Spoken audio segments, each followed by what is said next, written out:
Hello, good afternoon. Welcome to Toffee TV. It is the Daily Live. Joined by Andy. The Piv is next to me. He's in the studio. He's on camera. He's back. Took a lot of negotiating. A lot of hard negotiating. But he's here. He's here for now. He's here for now. Until he gets a cop on and walks out. And what have you made of Everton's season so far? Why should people be a bit calmer than some people are feeling? Oh, you didn't want to start with that one.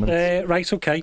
So, for me, I saw this as a building year, and I was quite, and you probably know this, Baz, because I said you told you about 100 times, I was quite concerned, not concerned, I shouldn't use that word, I was quite trepidatious maybe about David Moyes using the words Europe in pre-season, because I think it raised expectations slightly too high. Now, of course, the aim is always to win as many games as you can. But for me, this season was about starting to build a new squad. We lost about 12, 13, 14 players, whatever it was last season. We brought 9 new players in to try, and some of them will need time to bed in. And I thought expectations need to be tempered slightly. I'm not saying aim for 17th or whatever. I'm saying do as well as you can do. But we finished 11th, 12th. But Dibbling, Barry, Asn, whoever develop over the course of the season. Then we've got another 2 windows where we're buying players. Then next season we'll be even better as a team, more cohesive. But after we signed Grealish and the comments by Moyes and others in pre-season, I think the expectations probably got a little bit high. And I actually think we'd started reasonably well. The Cup, yeah, fair play, yeah, the Cup was probably a bit of a misstep. But I think we've started reasonably well. I've got no worries about Everton. I think obviously we were short in a couple of positions, but not short to where we haven't got players who can play there. It's not like we're rolling out, terrible players in there. It's like, Espen Bardson's in goal for 40 games, you know what I mean? It's as we were talking about before. But no, I think we're not in a bad position. I think anyone who watches Everton knows we need a left back, right back, probably another spare centre half. Other positions need Jarrod back fit. But we'll get there. The classic phrase, Rome wasn't built in a day. And we're going to have some patience now. I understand that fans don't have, but it's hard to have patience, especially when the team across the park are doing well. And you see teams like Forest getting into Europe. But Forest had 3 big summers and a points deduction, to get there. Where I know we bought players last season, but I think this season I would call it year one. Moyes' first summer, first pre-season. I call this season year one. Where will we be in year 3? That's why I want Everton to get to a situation where they're challenging for trophies every season. They're in the top 6, 7 every single season without fail. Not we short term it. We get there one season, but we haven't got the squad to maintain it. We could come up against PSR issues and it all falls apart, and we have to reset for another 3 years and go again. I want it to be consistent, so it's about doing it right and building and being patient in the build. So yeah, I think that's where I'm at in terms of we need to be patient, really. Yeah, right.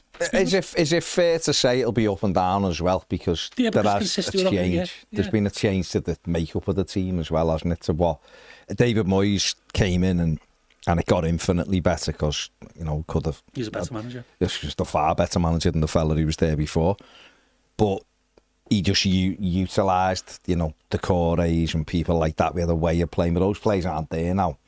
And we've switched up the way we play. We're obviously a little bit more offensive with Grealish and Jai and Dewsbury Hall. And like you said, Dibbling's coming. So is it a case of getting over those bumps early on? Because there is only 6 league games in, isn't it? We've had a bit of everything, haven't we? 2 wins, 2 draws, 2 defeats. I think if you look at the way we've started and the way other teams who have perceived to have, better teams, bigger summers, whatever, we're not far or we're better than those teams. I think a lot of teams, I think Ped's probably got sick of me using this word, and some undercooked. I think a lot of teams were undercooked coming into the season. Whatever it was, the World Club Championships. A lot of teams outside of maybe Liverpool and others didn't really buy players until towards the end of the window, so they didn't have that pre-season to get cohesive together. So yeah, I think Everton, amongst others, came into the season undercooked, and I don't think that's just an Everton issue. I know Palace have started really well, but that's coming on the back of last season, and they didn't change as much as Everton have. But even Palace fans were concerned coming into the season because they didn't do any business till late. So I think there's a lot of there's different factors going into it. I think November, December is when you start seeing the Premier League start to shake out, and I think Everton will be in the top 12 no problem this season. Now we could be 8th, we could be whatever. But I think we just need to be a little bit patient with the new players coming in. Then it won't be cohesive to begin with, and we won't be clicking on all cylinders. In certain games we will, but I think in other games like we've seen, we've been at a couple of results where we would like to have done better. But you're going to have those games. We're not in a position where we're going to win 38 games yet. We're just not. Is it also fair to say that it's it's a bit of a measure of progress that we are walking out of Hale Dickinson Stadium disappointed we never beat Villa, never beat West Ham. We are walking out of, or looking at that Liverpool game going, I just wonder if we'd have started better, we might have got something out of that. What do you think? I think that's a fair comment in the sense that the way we've played. I think in every game we've had passages like, or definitely, at least 50-60% of what you call the control of the game in terms of where we could have, if we'd scored at certain points, we could have won the game. Yeah, I think you can be disappointed. The level of performance overall, maybe in certain points, maybe not. We haven't had that 90-minute performance. Would say probably yet quite. I think Brien was a pretty good performance, but I think. But then they could have still scored. Yeah, goals they had a good day. Another day, it's a draw. Yeah. So I think we're playing well. I just think that it's just not all the way there. And the squad's got some limitations. We haven't got proper fullbacks who can create space for Grealish and Ndai. The centre forward's been missed this season. One's adapting to the league. The other one, whatever you think of him, he's not perfect in any way. The midfield, you rely on Garner and the two Garners essentially. Maitland Rowe's been out. He doesn't really trust Timmy Robinham. I think we've still got that next stage to get to with the squad, and I think you've got to accept there's going to be some inconsistency with that.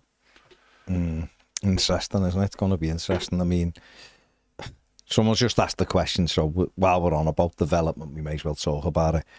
But Sasquatch is a Blue says it. All right, fellas, what are we making of Tierno Barry deleting all but one of his pictures relating to Everton off his Instagram? Usually something a player acting like a petulant child does when forcing a move. Now, I'm not saying that's what he's doing, but it doesn't look good. I think a lot of players do it now. I don't know what they do. I don't think he's going to force a move or anything. I don't know why they do it. I don't know whether they get advised to do it because it creates chatter or it creates a feeling of sympathy or whatever. I don't know. I'm not going to speculate why Tierno Barry's doing it. Obviously, he's new to this country. He's new to the league. He's bedding in. Got to give him time to do all that. I think.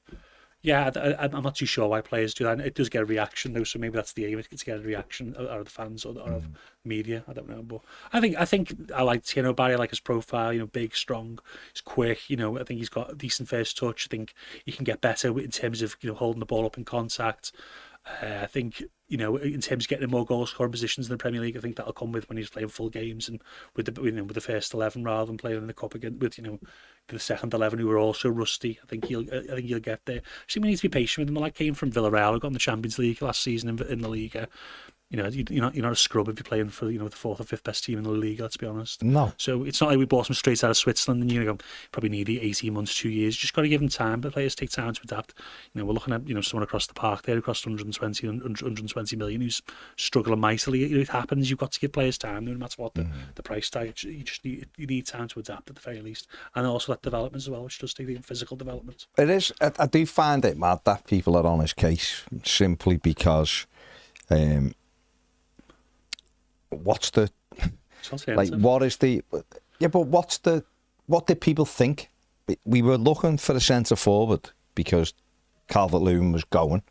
Well, let's be honest, 60% of the fan base wasn't overly keen on anyway. No, so he was going, so we needed a new striker. We'd identified Tierno Barry as a young player with potential, playing in France, albeit 22, but playing in France's under-21 side in the Euros, because that's when it started. He qualified. So he was part of that, which is a hugely talented squad. So therefore, he's quite clearly not rubbish. He's in that. He's met the challenge every season at whatever level he's gone to. He took a bit of time, bedded in, done well, then moved up a level, took a bit of time, done well, moved up. So he's up again. The league, in terms of coming from the league to here, which is tough. Everton didn't have the money to go and get an established, proven goal-scoring centre-forward. In fact, there's not that many where you go, we'll get him and he'll get us goals. There's not that many available, really, I don't think. And it's certainly the ones who you sort of go, he's definitely getting us goals, he's definitely getting us goals. Are they picking Everton? Not so sure about that either. And sort of put into that mix, we speak to loads of Evertonians on here, loads and loads and loads. I speak to loads of people at the match, and the common theme that I had was we've got to start buying these potential strikers, and potential players. Okay, we bought one. So why are we ready? The lads started one Premier League game, I think, off the top of me. I think it's one, which was Brighton, which he was pivotal in both of Everton's goals in a 2-0 win. So I don't get where this has come from. Yet he's not Alexander Isak. He's not blooming Harry Kane or players like that. He hasn't come in and got fat. Exactly, we ain't getting them. You've got to let them bed in and score goals. The manager, for me, needs to do better with them. Said it before. If it's me now, 6 weeks he's playing the next 6, no matter what I'm saying. Pull him to one side. He does nicely, we just can't get a kick. He doesn't, though. Even the other night, what I mean, he came in and linked the play well. Something wrong with taking players out when they're really struggling. I just think he needs to adapt. I think he needs to play. I don't think there's like a... I don't think he's showing where he's just... The game's too fast for him. Or... The other lad is struggling. The lad who's playing instead of him is struggling mightily. Now, Beto I've backed always on this because there's an awkwardness and a chaoticness to him, which means he can be effective at times for Everton. And I've always seen that. And we saw it none better than when he got his chance last season in that little spell. He caused chaos. And he actually played quite well till the end of the season. Varying degrees of it, but he did quite well. And I think he'll do all right this season. But right now, he's out of form. So that means a player who's not great technically and needs a specific type of ball isn't playing well.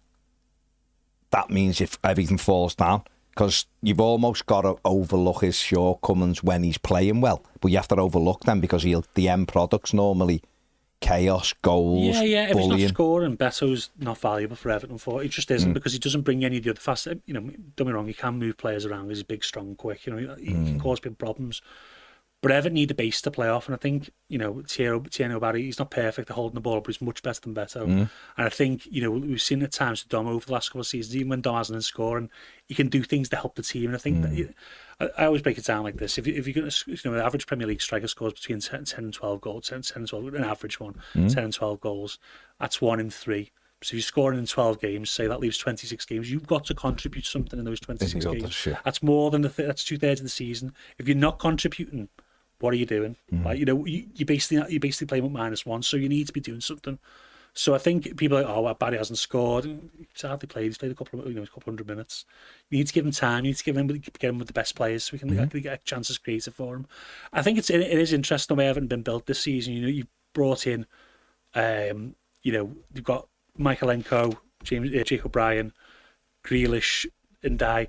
None of them really whip crosses into the box. We've got 2 6'3" strikers who probably fit. Beto can run in behind, so can Barry, but they probably would like balls into the box. And we haven't really got that.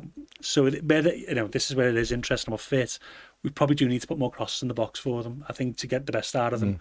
Will we do that? I don't know, because Grealish obviously likes to try and go down the byline, create, cut it back, which will, every striker does like that as well. But I think we definitely need to put more crosses. I think we're 11th or 12th in the league for accurate crosses, so that needs to probably take a little bump up considering the size of the striker we've got. But no, I think there's definitely ways to improve it. I think I feel sorry for Barry because the expectation of him is to. It seems to, I don't know what the fans is that he has to come in and be great. And I don't think that was ever really the plan for him. I think don't be wrong.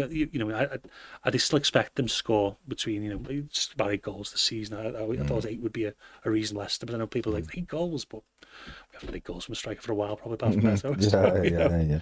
No, but it, again, I analyse my strikers to the nth degree because that's where I play. So I look at everything with it. He's shown me enough that he'll be a good player for Everton. He's got to play. I've never seen centre forwards, or very rarely, I should say, seen strikers come into Everton and do brilliantly straight off from the off. Romelu Lukaku was an unbelievable centre forward, and he'd had a year in the Premier League and he played in Europe and he'd done this and done that. Man at 16. Exactly. So, and he got off to a great start, obviously, on his debut. Then he scored at West Ham and he had an unbelievable start. But mostly, the centre forwards we've had have struggled. They've had to take a bit of time to get in and start getting used to it. So I don't understand why people want to. Surely we want players to... It just feels sometimes with lately, and I think it's just frustration, but I hoped we'd moved past that. The thing of it's got to be now on the and if he doesn't do it in 2 games, he's crap. He's done. He's rubbish. He's just like in January. And it's all of that stuff. So I think, me personally, get him in the team, put him in for half a dozen games, see how he develops. Like you said, if he's dreadful, and I don't believe he is, and he will be, then you pull him out. But I don't think The other fella's not pulling up any threes right now. We've discussed it before off camera. I think Betts will be better off the bench. He is a better sub. Yeah, because I think he can come on, create chaos for you because he's tired legs. Exactly. And I think he'd be better used in that way. I think as a platform to build up to get up the pitch, he's just not there. So in certain games, Betts will suit it because he can run in behind against people. But eventually, if that's the only thing he can do, the team's just going to sit off you. Donald Duck, you're right. Jelic was amazing for 5 months, and then it ended, didn't it? So it was sad when it ended. That's right. No, it was sad, wasn't it? But I remember the conversations. He's better than Suarez and all of that. I don't really want to compare Beto with Jelic. No, they compare him Barry because I just said no one's really coming apart from Rom and hit the ground running in terms of getting the goals. You have to go back to probably the Yak, to go back to someone who scored. But he's a Premier League proven player as well. That was 18 years ago. Yeah, they cost premium. You know what I mean? 18, 19 years ago. So 2007. So we have to be patient and we have to let it play out. And listen, I'm as frustrated as anyone. I walked out the ground the other night not happy again. Villa and West Ham, because both teams came and went, please beat us, and we couldn't beat either of them. West Ham had a good 15 minutes the other night after the equalised where they could have won it, don't get me wrong, but then they went back into the shell, hanging on. So it's frustrating because you go, that's a missed chance. It doesn't mean the season's going to be bad now or amazing. It just that was a missed opportunity because what I saw on the night, not whether they're a better team overall or a worse team overall, doesn't matter, it doesn't work like that. That was why I was frustrated, but got to let the players develop. Everton aren't in any position whatsoever of going and buying a player who we're guaranteed will hit the ground. You just mentioned that Liverpool paid 125 million for Florian Wirtz, who I think's a good footballer. Will it work here? I don't know. Yeah. But he's done nothing in the opening 7-8 games. Literally nothing. So if Everton had paid 125 million for someone who didn't do anything, it's like the place should be burned down. With people like it's Simon Teta. Would Everton fans have waited, out 7 goals in 51 games before he starts scoring goals? Would they've waited that long? No, we wouldn't have. No. But we'd love him now because he's ready. Because he's ready, yeah.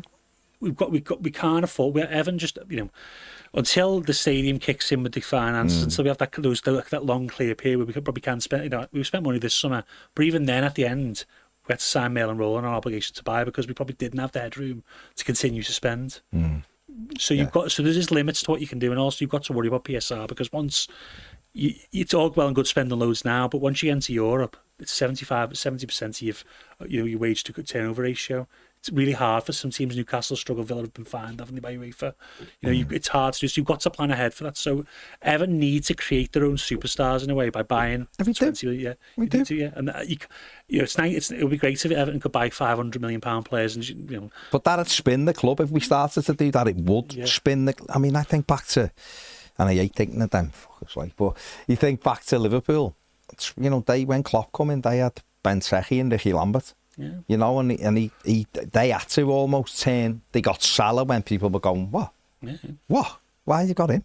There's other players because he wanted Marco Reus and he didn't want to go there and all that, and we were laughing at them because they were getting rejected. But they got players, Mane from Southampton, and turned them and then developed. Wijnaldum got relegated to Newcastle. Exactly, and people were going because Everton were linked with him, and people were like, no, come on, he's just gone down at Newcastle. There was lots of that stuff, and then it flipped. They developed, got better and better. Well, he got left back for 10 million. He's probably one of the one of the top 3 left backs they've had in history, probably. And sadly, Everton didn't want him either when they were offered him. But but that's football. That's football. So we're in that little zone at the moment. But I think just let's be careful. Let's let players play it out. Yeah, I seen someone say he got, we played Barry at Wolves and he got bullied.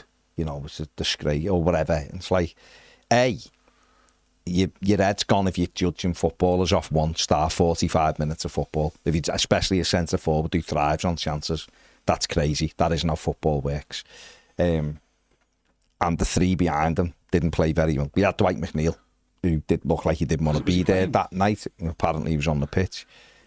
Dibbling didn't have a good 45 minutes that night.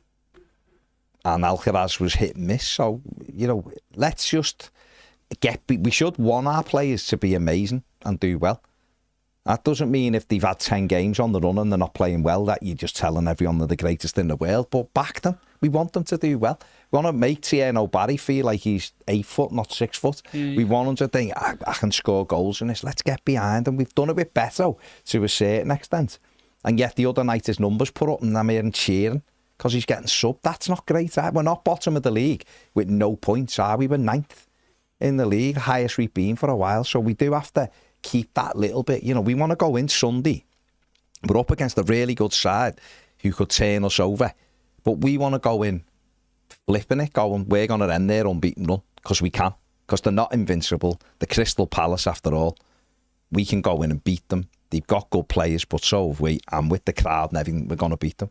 And who knows, we might end up nicking a win. And then everyone's bouncing again on Monday. But we're only going to do that if we're all together, really.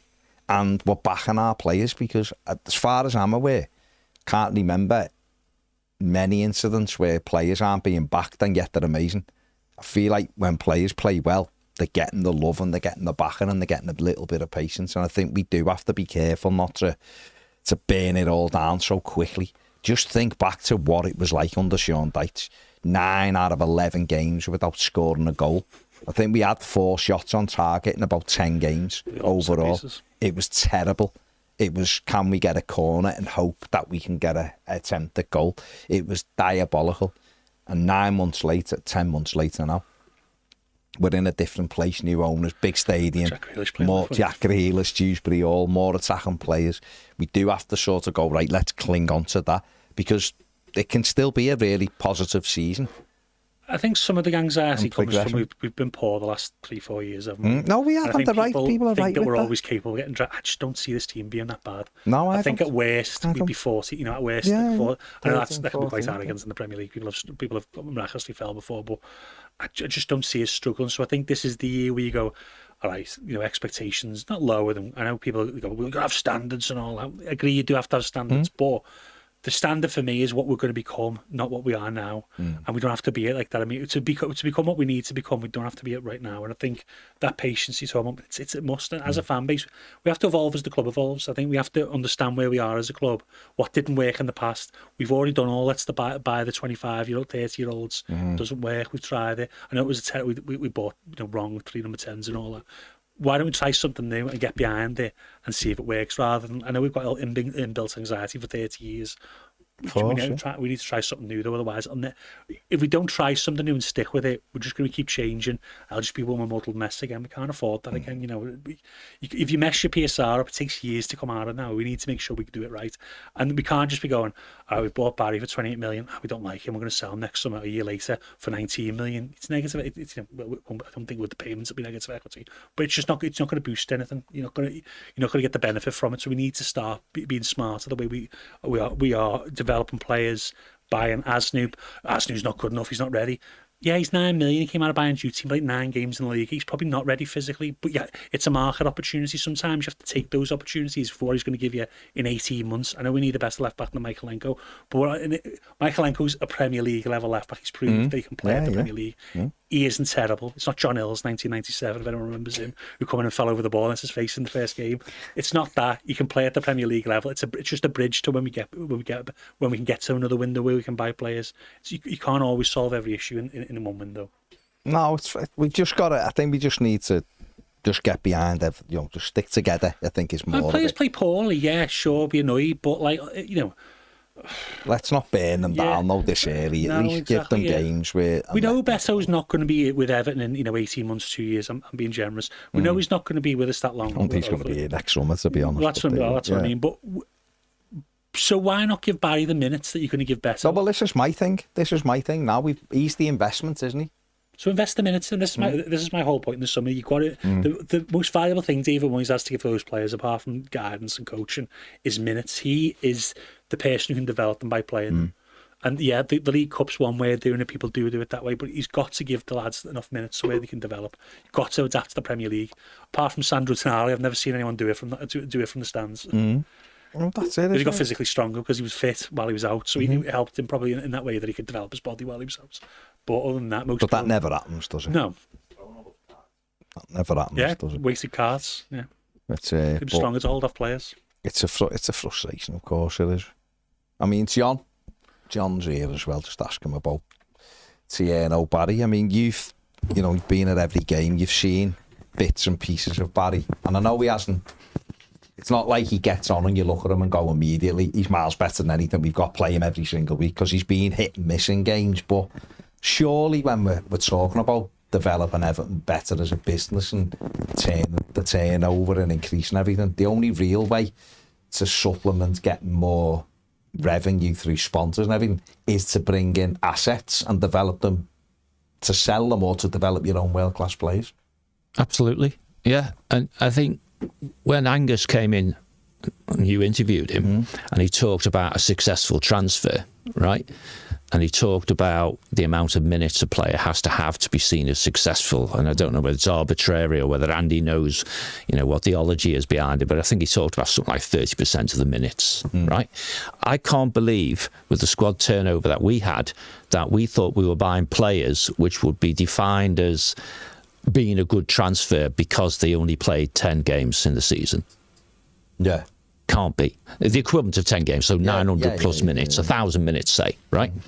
And if you look at a player failing, out of form, has some technical challenges, which is Beto ultimately, then we don't want to be in a place slightly less emotive, where Deitch would let a centre forward who didn't score a goal for months upon months upon months keep starting, and the knock-on that has on how the mentality of that player is, but also the mentality of the guy who's behind him in the queue and so on, right? So to me, it's blindingly obvious, unless he's demonstrably worse, that Barry should get starts before Beto does now. Now, I go to the game, as you say, right? I sometimes have the misfortune to go not just home, but also away, albeit it hasn't been as bad as it's been in the past, right? But, of course, if you go to the game live, you get to see what your eyes want to see rather than what the camera shows you. And Barry does a lot more, by my eyes, off the ball than Beto does right now. When Beto's doing it, and you use phrases like he's awkward, he's a pain in the backside, Chaos, isn't he? but he's not doing any of that. No. Because his confidence is on the floor. And so, but to jivvy up players, I don't know, again, I've not worked inside football clubs, but from a business sense, you'd almost say to Barry, you are going to start the next 2 games, or 3, or whatever you choose. I mean, clearly it can only be one because it's an international break, that sort of thing. And you tell the other fella, lad, it's not working for you. I still trust in you. Keep working hard. Let's get you back where you were. And you'll help your confidence by coming on later in the game when, and you wouldn't use these words, you won't have to be as good as you can possibly be because they're going to be tired and you at 80% will be enough, right? But if you at 80% isn't enough if you start a game.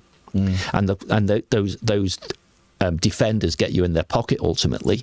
And then we have a manager who can watch a half of a game, like all managers, because they're risk averse and all that sort of stuff. They'll watch a game first 45 minutes, but they'll still have a little textbook thing ringing in their head that says, give them another 15 minutes, don't make any changes to on the hour, and so on.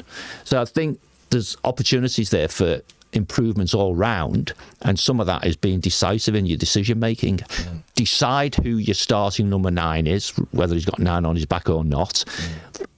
But always have that thought. But if you don't take your chance, lad, then does this fella, who I have no qualms putting straight back in again. No, I agree. Dickie Mint wants to straighten it with Bonk. Is the name. Well, it costs you £35 to watch it, so I don't know, that's a good idea. There you go. It says, I dropped Beto. His attitude looked poor the other night. I'd try it out to target man and put in Jai central, Grealish left, Dibbling on the right and Charlie in place of Dewsbury. I'd even be tempted to change the right back position in the first half, if the first half similar to West Ham. Well, on Sunday, clearly Everton are going to have to make a change because Keane and Dewsbury all's out. Does this represent an opportunity for the manager to mix it up a little bit rather than going Dewsbury all's out, Charlie Alcaraz comes in because he plays that position, I'm leaving Grealish on the left and Jai on the right?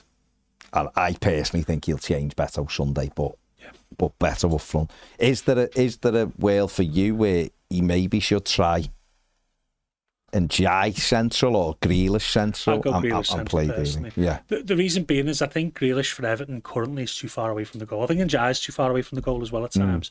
I think to get the best out of it, I think to get more from Grealish is because he was unfortunate with the lack of a left back overlapping consistently. He's basically been doubled up on. So I'd rather him centrally where he can pick pockets of space up himself through his intelligence, rather than having the left hand side where they're going to double up on him. I put Ndiaye back on the left because I think he can make a runs inside the full back, then for Grealish to pick out with his passing, and then I played Dibbling on the right because I think that's where Dibbling was brought to play. He's left-footed, so he's got pacey and glides up the pitch. He can beat a man. That's what I would do. I don't mind Alcaraz. I think he's probably been hard done by a little bit this season with the lack of minutes. And then I played Tieno Barry up front. I would do. That'd be my solution. You could play Ndiaye as the 10. Obviously, people have cried over it. I don't think Moyes fancies him there because he just hasn't played him there at all. I think Grealish though. I don't think Moyes have any qualms about playing him in the 10. Because the thing with Grealish as well is he has played as an 8, hasn't he, as well? He does sort of understand the midfield. But I'm with you. That's what I'd go for. I think we need to mix it up. It's definitely not working, rip it all up. I just think we do. I think that my issue this season at times with Moyes is he's played too few players. He's only played 14 players for the most part.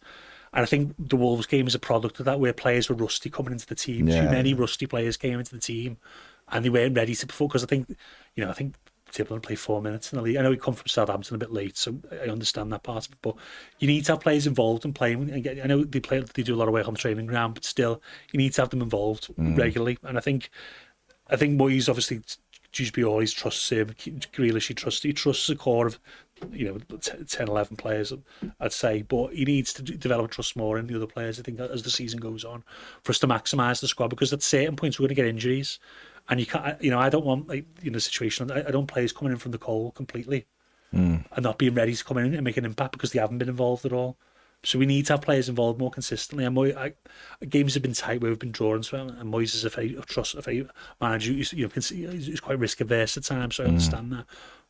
But you bought the players for a reason. Moyes has final say on players. He wouldn't have signed them if he didn't see anything in them. So give them a bit of trust. I don't know the situation, what the expectation from the board is this season. For all we know, it's finished second. For all I know, and Moyes feels that pressure.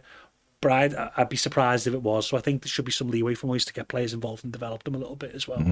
But what do I know? Well, but I think when you look at it, I think for Sunday, especially like Palace, just talked about it, long unbeaten run. We've tried this system in every single game to varying degrees of success. But we're forced into it on Sunday because Dewsbury, for me, has been, with James Garner, probably Everton's most consistent player overall. Grealish has been great, but some games... Grealish is doing things without actually doing it because he just draws players in because the teams are worried about him. He's created the most chances in the Premier League as well, which is sound. But some have been rollbacks, but his XA is the highest in the league, to be fair. So I think, for me, it's an opportunity to, give Crystal Palace a problem as well. Putting Jack Grealish in that pocket means... might be Adam Wharton has to go and try to sit on him. You've got to get someone. It'll be Will Hughes. Will Hughes. But someone's going to have to go and monitor Grealish then and then be like, well, that wasn't what we were really expecting to be because we thought it was going to line up like this. Give them something to think about. That's slightly different. Then you give them Dibbling the opportunity to start playing, start a game. It's not like this kid is just 19 and he's hardly played. He did have 33 Premier League appearances last season, so... he's done all right there. He's not like someone who's just come out of a youth team somewhere. He has played. Don't be wrong, he's inconsistent because he's young. He's 19. He's not a fully formed player yet. But I've watched enough of Dibbling to know if it clicks for him in games, he can call it. That Man United game last season, he caused an absolute murder. Yeah, well that's it. Have a go, and then you've got obviously Ndiaye back on the left for this one, and he likes that position. He played there most of last season, didn't he? And that was his role going to be fit. I don't know. And my worry is that Rolls fit and he plays three in midfield and plays the two wide. That'd be. I mean, I thought he did quite well against Villa when he came on. Again, though, he's going to need time. I know he did all right. He's been injured, so that'd be weird to me, putting him straight in the starting 11. I think with Palace playing so well, Moyes will worry about, this is where I'm not quite sure why, but you've got Michaelenko, you've got Brien, the defensive fullbacks. Surely you trust them They're not like it's like, the halcyon days of Baines and Coleman where they're just high all the time, and you need wingers to cover them. You'll probably allow Grealish and Dibbling, or Grealish and Ndiaye and Dibbling if they're playing wide, a little bit of leeway in terms of having two defensive fullbacks, but Moyes. No, but that's what I'm saying. That because we do have the insurance of that. I don't think Brandtwaite's not going to be back. I don't think. 3 weeks, isn't it? So it's an international break, isn't it? So therefore, for me, why not just go with O'Brien on one side, Michaelenko on the other, which he will do, and let them worry about that, and then have the others trying to give Palace an issue a little bit higher up the pitch. The midfield makeup will be obviously Idrissa and James Garner because they play every game anyway. So they'll almost... It's up to them, and then Jack, like you said, Jack Grealish can come and help out midfield, but when we get the ball in transition and we go, I want him driving centrally because he can go both ways. To punish teams, yeah. And then I would have Barry because he does make better runs than Beto. He pulls off into intelligent positions. You can go long if you need to take the pressure off into Barry. Because he'll get hold of it for you. He'll get hold of you for it. Now you just got to get players around him, which at times can be an issue. But in fact, the 2 goals against Brighton. Yeah, he was 2 great takes for him in the transition, yeah. Ball up. Kills it, leans one way, flicks it the other, gets taken out. And the second one's a long straight ball, volley pass. He spins back in the hole, ball's back into him with a way, and it goes bump, bump, bump, back to Garner, it's 2-0. Just from that little ball, where Beto might have been 3 or 4 touches trying to grab hold of it, and it gives them a chance to get back round. So I definitely would mix it up, because I just think, mix it, even if for City away, you're going to go back to being I mean, we'll have to change it anyway. 4-5-1 in that game, yeah. Grealish can't play anyway, so... And Barnes will play Barry in that game. So you need now. Mate, I'd have Barry in the... I would literally say now to Tierney, Barry, you're starting the next 6 games, mate. Yeah, you need an outball. Play your way out. That's my thoughts. Play your way out of my team. Yeah. But my thoughts are you're our striker for the next half a dozen games. Give him a chance, because... If he clicks, and go and look at his Villarreal goals, a lot of them are balls into the box and he's getting across people and flashing headers in. But if that's... He could play himself into form where you go, bloody hell, he's totally different than Beto, and he's going to improve and he makes Everton better. And then, like you said, 20 minutes to go, you throw Beto on, so you go on, cause chaos, knock them about a bit. They're tiring a little bit. We'll get a couple of long ones in behind, use your arms, get them in. Exactly, start...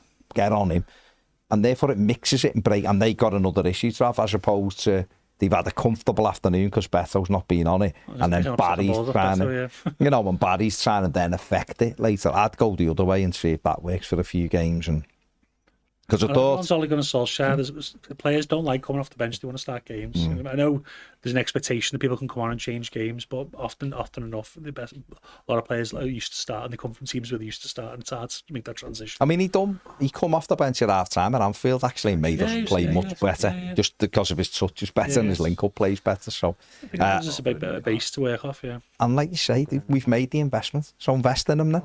Yeah, I just don't like that's it, he's out, let's get rid of him, £28 million down the drain. We just can't do that. Liam actually said he hasn't deleted all of his Everton things. He's made folders, and there's an Everton folder, and all his pictures are in the folder. He sounds organised. So therefore, I like the organisation. Less lack of chaos, like Beto. There you go. See, he's gone through it. He knows what he's doing. Dan W says, I'm guilty of wanting us to be so much better, but it's worth taking a step back. It's only 6 games in. Moyes has enough credit in the bank for this full season at least. You look at all the players that, if you'd asked Everton fans players they'd sign, there's loads of them where they've been poor or just couldn't get going. But Everton fans take Moises Caicedo, they threw him out to be a shot alone. He still struggled first 6 months, and then the second half of his second season with Brighton, he starts getting good. Belieber was terrible for Zerbi would play him. Probably go on the sack. But it takes people time to get to like adapt to the Premier League. It's not an easy league to adapt to. I'll send you it. There's a chart of the most intense leagues, the most sprints, the most yards covered, and the Premier League's like an outlier. The only one that's close, crazily, and I don't know why, is the Czech League. Even the Championship's a bit below the Czech League, and I've watched the Czech League. It's nowhere near the Premier League in terms of the intensity, but they do run a lot of yards. It is up and down, but no, it's a complete outlier league, the Premier League. So when players come from Spain, Italy, even Germany, it does take them time to adapt. It's completely different. It's like when players in the 80s when they went to Italy, it's a completely different game. Struggle because the quality was higher than it was in England. I mean, we were in Europe. Well, we weren't. Someone else was winning a lot of European Cups. Adam M says, after a couple of disappointing weeks, and as tough as Sunday will be, a win would change the narrative going into the break. No, it would. It would. Yeah, it would, but barely played. We barely lost the game. You know what I mean? I suppose it's good to have standards. It is, but no, but it would. Imagine if Everton were to win by hook or by crook on Sunday. If you nicked the 1-0, I'd be happy. You know, and everyone would be like going into that break. It'd be like we're in a good. We're in 11 points. We'd be probably just a touch higher in the Premier League, and we'd be like happy with that. Being a decent start. That's what football's like, isn't it? You get the opportunity in the next game to change it again, don't you? And at defeat, everyone will be wanting, be fuming. And I suppose it depends on the man at defeat. I think people, I didn't swear, but I think some people have like the creeping. It's creeping in again, like the Moyes' shortcomings. I've seen people mention them. Let's be honest, he's a very good manager. It'd be hard to get a better manager. The people forget what we've just had. And what we had, what I mean is what we've had regularly since Moyes left. I know you love Frank, but Jesus. I like Frank Frank's flying anyway, Coventry, but that's the thing, isn't he? Yeah, I don't know many championship teams can have a 4 million bench, but he's got a great team. Unbeaten. I'm quite sure Dicey wouldn't be unbeaten in the championship with the same players, but that's the difference, isn't it? That's the thing. Carlo was great, but Everton's positions were terrible. Daniel Jefferson's 10th and 12th. Not great, Marco. We started well, second half of the season, always fell apart. We were second in the second part. We were 4th in March with Carlo, and we finished 10th. COVID season, wasn't it? And then thing with Marco, I loved Marco, but I couldn't sit here and go, it was a travesty we sacked him, because we were there from bottom when we sacked him. I would have liked him to have ridden it out, because I think he's a good coach. I would like someone to play the Wobie more, but there we go. There you go, yeah. And then Koeman started brightly and then dissipated, and then ball load of rubbish, so yeah. Beneath, Martinez, great first season. The league under Benitez. Terrible. We were after 4 games, 10th and 12th. Top of league under Carlo, 4 wins out of 4. But was that the year we beat Brighton 5-2? It was, yeah. 4-2. 4-2. We beat Palace. We beat West Brom 5-2. Yeah. But the thing about it is, what I'm saying is, mostly though, even in those bright spots, it has been hard going since Moyes left. We have had no consistency. We've had the one great season under Roberto Martinez, then the other 2 were horrific. And when you go back and look at the players we had, how the hell will we finish in 11th with that team? John Stones, Barkley, Lukaku, Delafeu, McCarthy, Barry, Baines, Coleman, it just goes on and on. That team now finished 5th or 6th. Easily. It's in the Champions League, no problem. And therefore, he managed to get us in a relegation fight in one of them, well, probably in both of them. So his 1 year was bombed. Koeman had 1 year and then it all fell apart. We won 8 out of 9 home games on the run, which is incredible. And then it was terrible, and then it's gone each one. So when we're talking about we have to sort of just let things calm. David Moyes gave us our best spell in 30 years. He did. We had, what was it? 9 top 8 finishes in 11 years under him. I think the concern here is when people think you're celebrating that, but I'm not celebrating. To be honest, if you've been around for the late 90s, you weren't missing much. Jesus. Right, I'm someone who was brought into watching Everton be the best in the land. There you go, look at you. But I was a kid and I thought it'd last forever, and it doesn't. And I walked out of Wembley in '95. If you'd have said 31 years later, Everton wouldn't have won another trophy. Well, I mean, we won the Charity Shield, and I'm taking that as because Mikel Arteta has it as a major honour, so I'm having it. So walking out of Palace, if you'd have said that's the last time you're going to win something for 31 years at least, I thought you were a nutcase. Because don't forget, it was only 8 years since we'd won the league. Right? So things have been not very good in all the time. I've seen Walter Smith starting games with 6 centre-backs and Steve Watson up front. So, don't get Steve all of the... No, but he wasn't a striker. And was he?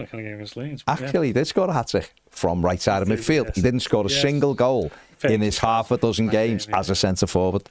And I was at Leicester. And, when he was used up front on his own with Radzinski as a winger. Hello, Walter. Good days. But... it's been so, Everton, we need to just go, hang on, let this play out a little bit. Doesn't mean we lower our standards. I haven't lowered mine. Everton should be aiming to win the league. It's my standards and should be looking for Champions League football. But you'd also have to go, well, all right, well, that can be the ultimate goal. Whether we get there is irrelevant. It's not relevant, but whether we get there is another thing. But that should be the standard of my football club. Champions League, winning trophies, winning the league. Yeah, and you have to go through a process. How do you get there? We can't go from But not Newcastle. Newcastle had basically a clear PSR thing. You know, they had to spend all that money on the relegation survival players.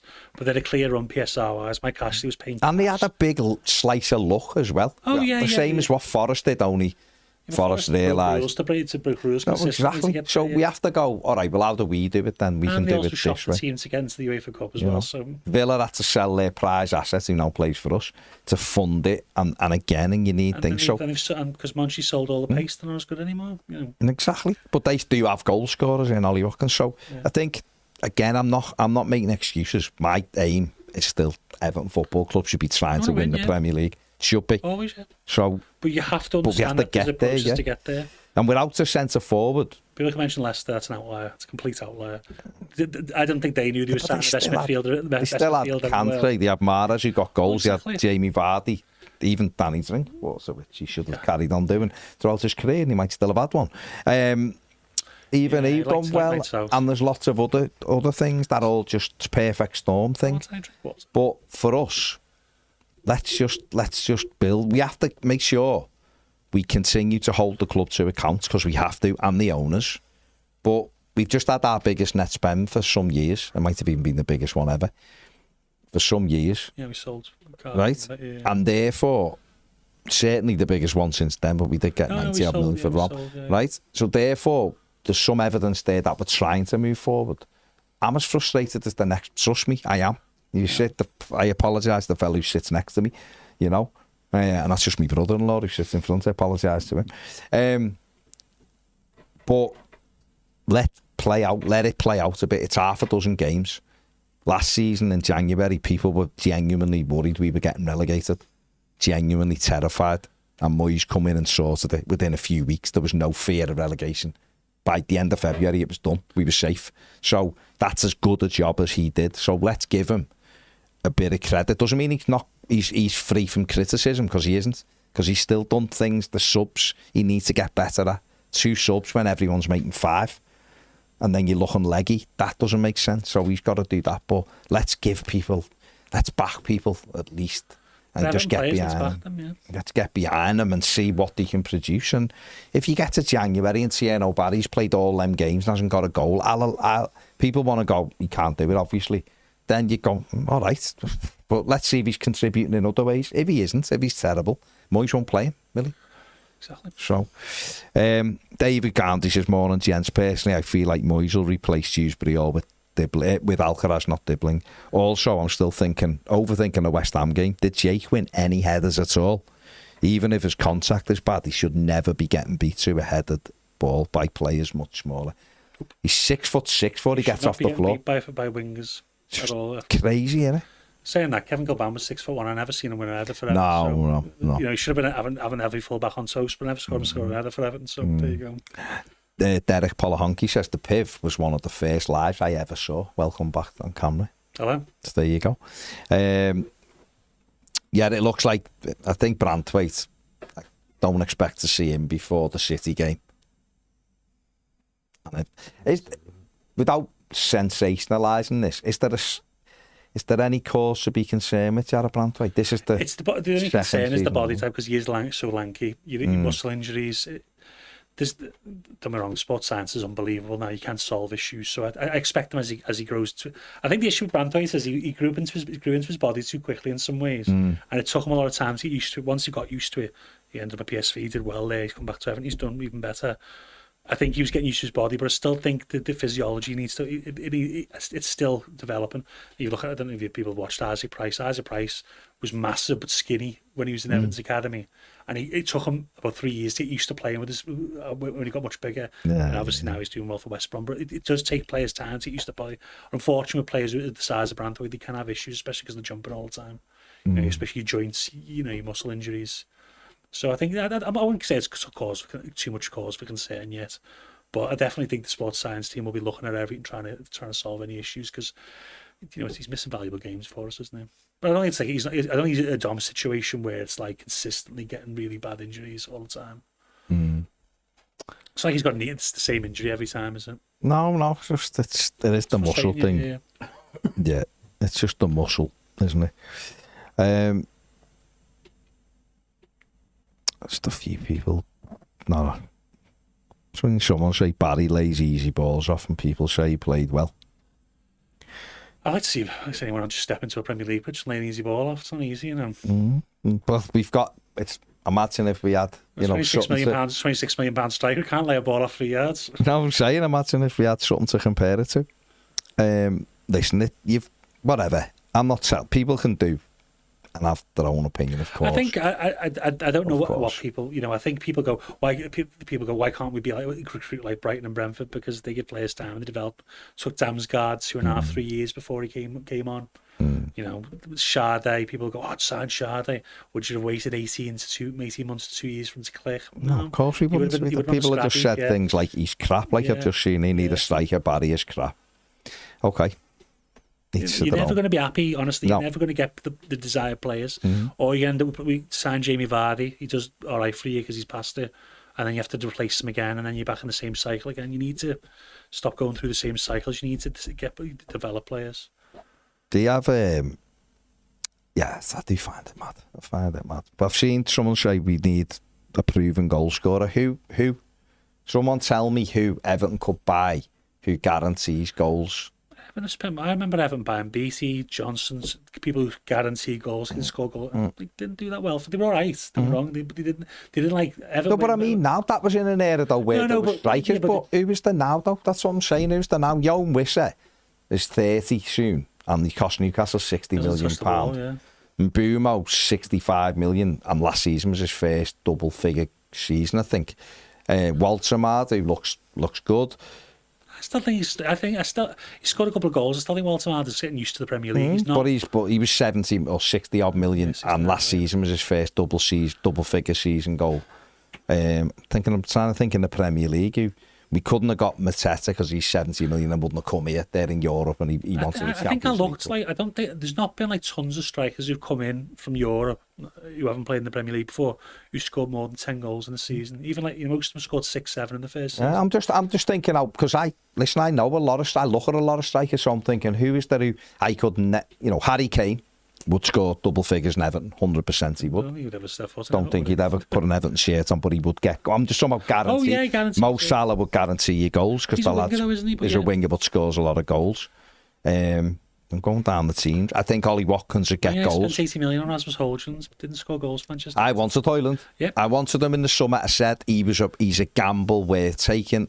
He was available on loan with an option. But as soon as he didn't got another 2 goals last night. Rubbish. Why are we getting Man United's rejects? Yeah, exactly. But he's got 3 and 5 now for Napoli. I know it's a different league. He's playing with Kevin De Bruyne. I think he'd score a goal. No, but I'm just saying, when you're looking at when people. I like Rasmus Højlund. I watched him when he was at Sturm Graz. I watched him when he was at Atalanta. I just thought Man United move for where Man United are in their psychology, the way everyone has to be like, Ronaldo when they come in. It was just not probably the right move for him for the right price. I think if they bought him for 25 million, he was the second or third striker. I think he could have might end up becoming. Mark, hang on, whoa, Mark, and Newcastle fan. I didn't say you're only where you are because of luck. By the way, Newcastle have bought some brilliant Bruno Guimaraes, brilliant players really well, and Eddie Howe's done brilliantly. He's done brilliantly with Anthony Gordon. What I said was, in that run, in that second season after you nearly went down, there was a lot of good fortune went your way and you rode it. But you got Isak, developed Gordon. Tonali's the year later, but Guimaraes put what Howe did with Joe Linton. I mean, it was quite obvious. Put the lad back where he played in Germany, where he was good. Newcastle have done brilliantly. It's not luck where you are now. So just for clarity, talking about getting on a run. Forest had a lot of good fortune last season that played themselves into where they were. Nick games, and now they're performing at a level. So.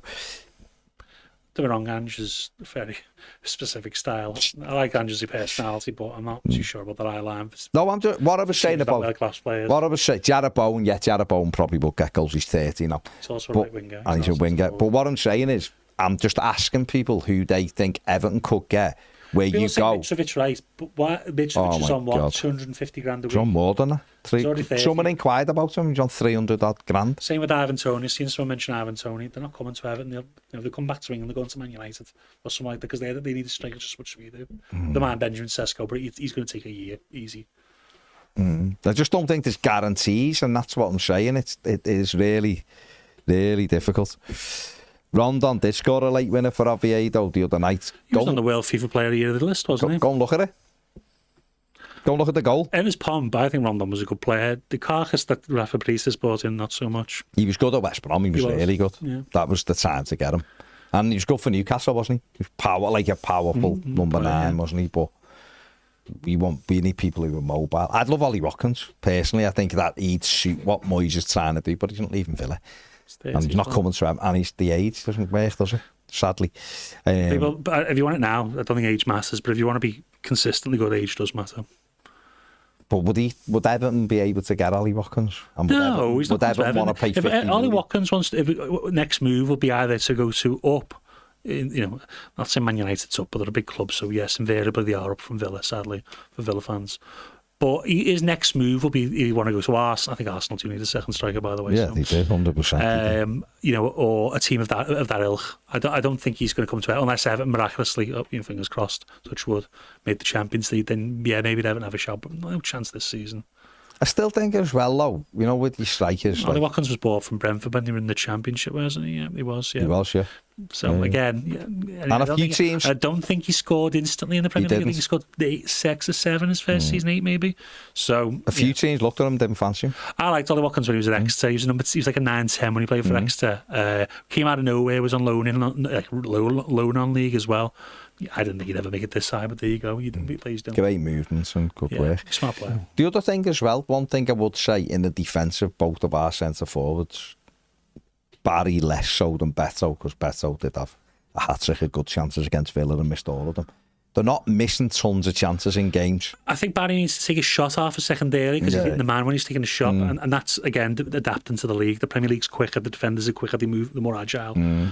But that'll come when he adapts to the league. I think Beto, I just don't think he strikes a ball that well, to be honest with you. No, but what I mean is, though, as well, just to give them a little bit of thing, is they're not blazing things over the bar. No, I think there's at least 3 Garner Gale or James Garner chances from the average of the area every game. That's contributes to the shot totals. Yeah. Garner's at the back of the stand 4 times this season, hasn't he? And I still think, again, I keep saying it, I will be having the striker coaching, because we can't do anything with these until January anyway. Get someone in to develop them. Unless we're like in 15th or unless we're in 6th come the end of the year, I don't think we're going to sign a striker. No, so I'm saying get someone in to develop ones we've got. So just let's what do you think of Francolino, Jew?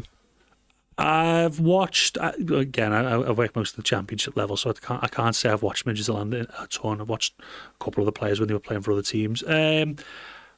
I'd be hesitant, I'll be honest. Really? Yeah, he's a good player, but I'd be hesitant. I think he'd need a year minimum. I don't think you're coming in from Denmark and lighting up the league here. Quick though, isn't he? Oh, he's a great athlete. He can play wide as well. But I think, you're taking him, you're understanding that he's going to need a year. He's going to need time. Which, which our fans don't want. He's dead to us basically because he's scored 50 goals this first year. Yeah. Mark Mack says if we give him Moise Keane the time, we'd be reaping the rewards now.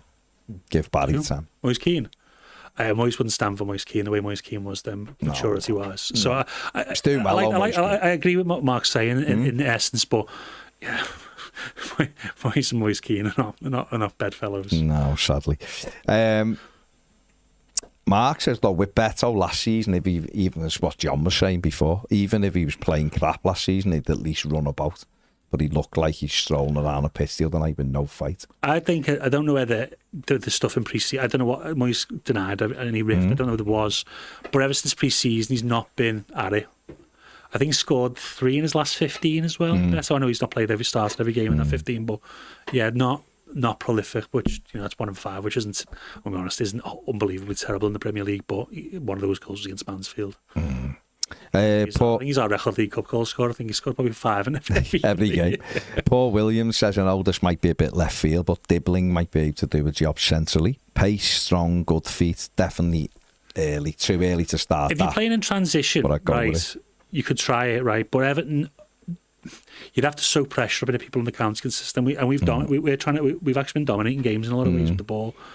I don't think Dibbling with his back to goal is going to be anything. So I think you're probably better playing better. What do you make it than Jai? Because that's my worry with Jai. He's played a second striker a lot. He's never near the goal. But playing your back to goal is totally different than receiving it. He'd have to play in pockets, and you need whoever's playing the 10 behind them. You probably can't play 10 if he's going to play false 9. You need the 8 if it was due to make runs beyond them, because like Tim Cahill used to do when we played other players.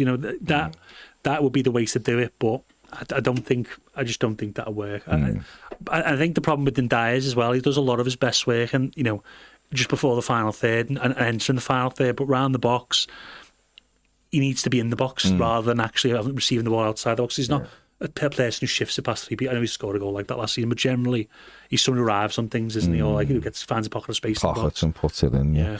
Graham Lloyd says, agree with you, Bash. I keep harping on, we need to create more chances for the strikers. You need to put more balls in the box. Grealish, I think people I know some frustration tonight. He does take.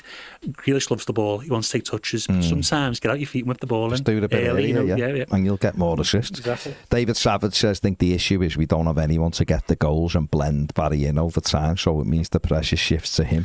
It's not fair on him, but people are desperate for goals. Yeah, I get that, but Palace didn't do that. Odsonne Edouard, who struggled as well at times. And had just sent me there. Matessa's just been called up to the France squad.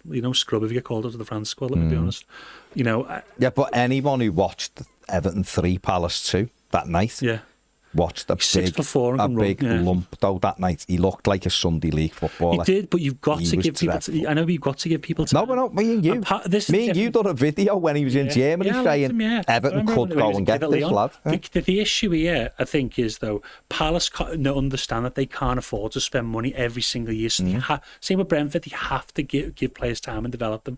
Like Damsgaard, Brentford, listen, we're not going to give up on this. Obviously, the manager had them previously, but you've got to put the development into the players. Like Chris Richards, I remember Chris Richards signed for Palace, and people thought, why did they sign Chris Richards? Plays every game now. Yeah. You know what I mean? He's been a valuable player. It took him like 18 months, 2 years. I'm not saying every player is going to have to take 18 months, 2 years.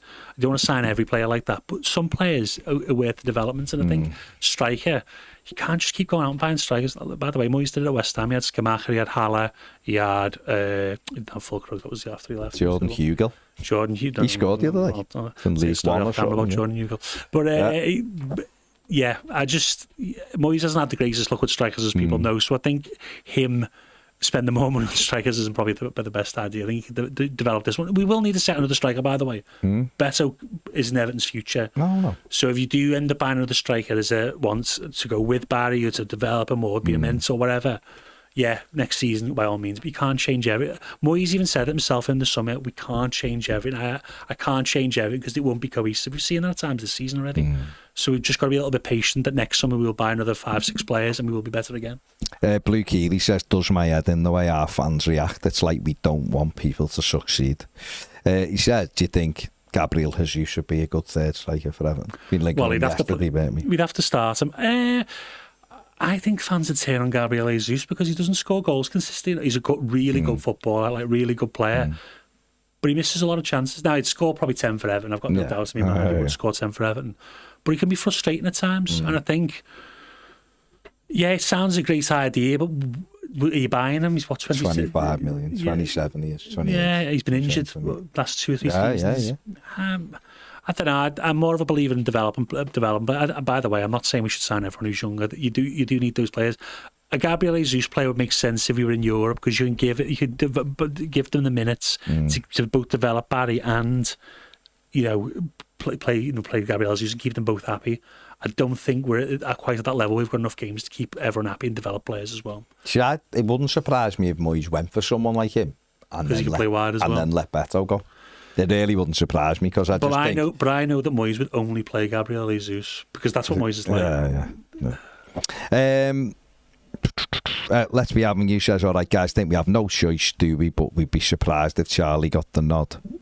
But wouldn't be surprised if Charlie got the nod. Charlie. He might come out and say he does, but I don't think Moyes loves Charlie Alcaraz. I think he took him because he needs to keep that continuity. And for 12 million, getting a player who can play in the Premier League, it's a no-brainer for him. I don't think he's enamoured with him, though, because he can be inconsistent. Being the Blues says, Barry in his 90 minutes on Sunday, give the lad a break. Once he gets off the mark, his confidence will grow. Brian, like it's going to be another Loughlin situation where he doesn't just need 90 minutes Sunday, he needs a run of 90 minutes. 90s, because if you're only judging players off one performance, Loughlin a lot longer than other players, you'd end up if they don't perform, they're out the team again. You can't have that. You need to give them consistency of minutes to get them bed in. Blue Keeley says, can we all just sign an agreement that we stop mentioning Michael Keane playing up front? It's like people don't know football.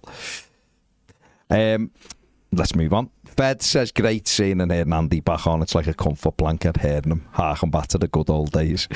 Who would he look for us to target in January, if anyone? And if not, who's his first couple of signings? I'm the worst person to ask this question as Baz knows nowadays. Because of the level I've worked at the last couple of years, I don't scout Premier League level players. Like I'll use an example. Thierry Barry, I saw at Everton in the second division of Belgium, some a bit at Bâle, but once they get to that level, they become too expensive for most Championship clubs. So I didn't watch them at all at Villarreal until for conversational purposes, I'd look at them in the summer. So asking me to sign, unless I'm not really an expert at top level football anymore. It's more, it's more up and coming players really. Jonathan Ricketts says Sunday start Barry, moving Jai left, Grealish centre, Dibbling right wing. That's what you said before. Jake says should Everton start Barry and let him develop. What's the loss? I don't think we're getting relegated. So what's the loss? I don't think Barry's bad enough to cost you games. Now, let's be honest, Dom wasn't scoring for a long period, and Everton was still, we didn't get relegated. Ian says, being patient's fine, but there's still an underlying need for us to pick up the minimum amount of points and goals to ensure we're not struggling or near the bottom five. Yeah, the league's tight in its early days, admittedly, but 4 points off third, from bottom. Everton can't carry players right now, so though in my opinion, given we stripped the squad right back, we went heavier on development players as opposed to more established one last window. That was the club's choice, given there's not much in the way of guaranteed goals. The likes of Dibbling and Barry are under pressure to contribute and adjust when they play, as opposed to being gently introduced. I don't have top half expectations that many Blues have. We don't score the amount of goals required for the top half. We were the fourth lowest Premier League goal scorers last season with 42 and the second lowest in 23-24. Grealish and Dewsbury all are lovely footballers but don't add goals. Add in two centre forwards that don't look like they can find the back of the net. We look a bit easier on the eye, but the goal output hasn't changed. Now, Ian, you make loads of really good points. I get it, but I also think we have to see how it goes. Personally, I think we do need to let players develop, but I do think there's more upside to allowing Thierry Barry to find his feet than there is to just plodding on with better, just so we don't lose games. I just do feel like there's more upside because that's just me personally. Paul Davies says, I'll go up front against Palace. I'm 39, but I'll smash that gooey all over the gaff. Sounds like an innuendo. Mark Max says, I spoke to a Palace fan and he says we are their bogey team and fully expecting to lose. I can't remember against Palace, really. Against Palace. Paul Davies says, could we loan Nicholas Jackson in January? Well, his loan fee's £15 million. Is it? Yeah. So. No, thank you. Lawson just says, I would have gone for Mitrovic, looking to leave Saudi at shoot Moyes ball. Our fans are hating Mitrovic. Can't run. Doesn't do it unless the ball comes to the box. He's good doing wrong. He's a finisher, but just a quick fix. Why we? They killed us, though. I think. But why are we always looking for quick fixes? I think people want to look at the team and go, "He'll get us goal." They do. That's what they do. I get it all that, but there's got to be a building. There's a lot more to it. There's a lot more to it as well. And if we imagine though, you don't want to be in a situation where you're taking on crazy wages. That's what I mean, and it doesn't work though as well. You can't spend money because you've got 90% of your wage bills on 90% of your turnovers on wages. You just don't want to be in that situation again. I think our fans would be absolutely. It's crazy because what had happened is we could take Mitrovic and it could work. He could get 10 goals, 12 goals. But he could come in and get no goal. Well, a few goals, not play well, and then our fans would be screaming because we're committed to £15 million of wages on a striker. I'm trying to think now, apart from probably in recent times, those across the park that have done awfully well in the last 10 years, I don't remember them signing many players older than 26. I can't remember any, if many, they spent big money on. So, yeah. Look, Gravenberch, took him up after a down year at Bayern. Now he's one of the, perceived, I don't think he is, but one of the best midfielders in the Premier League. They put a year of development into him. And to be fair, if Klopp had stayed, he'd have been bombed out probably. Alexis McAllister didn't hardly play in his first 18 months at Brighton. He comes in now, probably one of the best midfielders in the world. You've got to give players time. It's just one of those things. It's worth the investment. Yeah. Football's not one season. As there's a book called The Infinite Game. Football goes on. You're not just building for one season, and this season's all that matters. Every season matters, and you've got to understand that decisions aren't solely for one season. No, it's correct. Just very quickly, Ian Murphy says, okay, taking the PIV Championship scouting experience on board. Are there any players who, in the Championship, you think Everton could get who'd improve them? I'm not a huge lover of Aidan Ackley. I know Everton were linked with him this summer. I think he's a good player, don't get me wrong, but I don't think he's what Everton need. In the I don't really love the Championship. Is there anyone who you look at though and go, he'd actually could help Everton? I'm trying to think of Susan. What do you think of Ivanovic at Millwall? Think I've asked you this. No. Don't think he'd make it. I think he's a good player, but I don't see like top Premier League goal scorer. And I think if someone signs him, it'd be someone promoted rather than. Actually, I did some research on this. I don't. Of foreign players who played in the Championship, unless the team's been promoted, like an established Premier League side hasn't bought a foreign player out the Championship. I think since Buendia. So apart from, and even then he'd just had a season in the Premier League, so we've been relegated. So an actual Championship team being bought by a foreign player from an actual Championship team that's not been relegated, bought by an established Premier League team, just doesn't happen that often.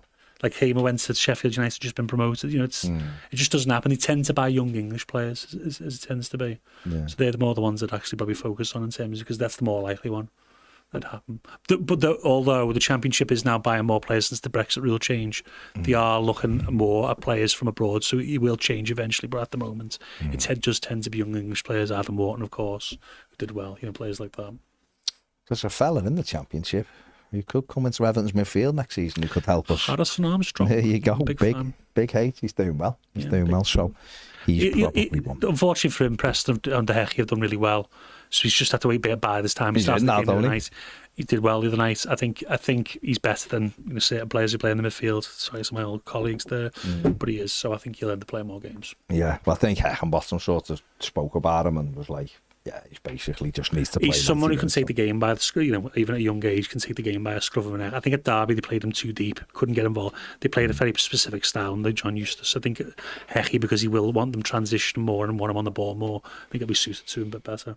Don't be wrong, though, Preston are a team who are keeping it tight and trying to score the first goal, so it will be, it will be at times where he just has to defend, but you'll get a chance to impress in the final third as well. Like final one, Tom Fellows. I think Tom Fellows is really good at a couple of things. I spoke to his agent once; he wasn't that kind. But I think I'd question whether what Tom Fellows is really good at would suit a lot of Premier League teams. Now, would it suit Everton with the current two strikers? Maybe, but I don't think he starts every game. I think he's a player you have in your squad more. I always thought of him like that. He's got a great shift, and he can create that yard space with the ball. Puts a great ball in.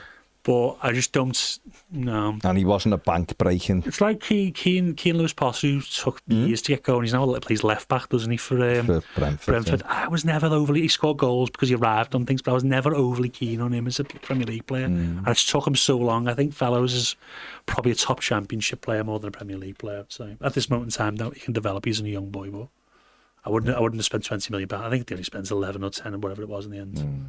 But Southampton. But I think Southampton's a good move for him. Yeah.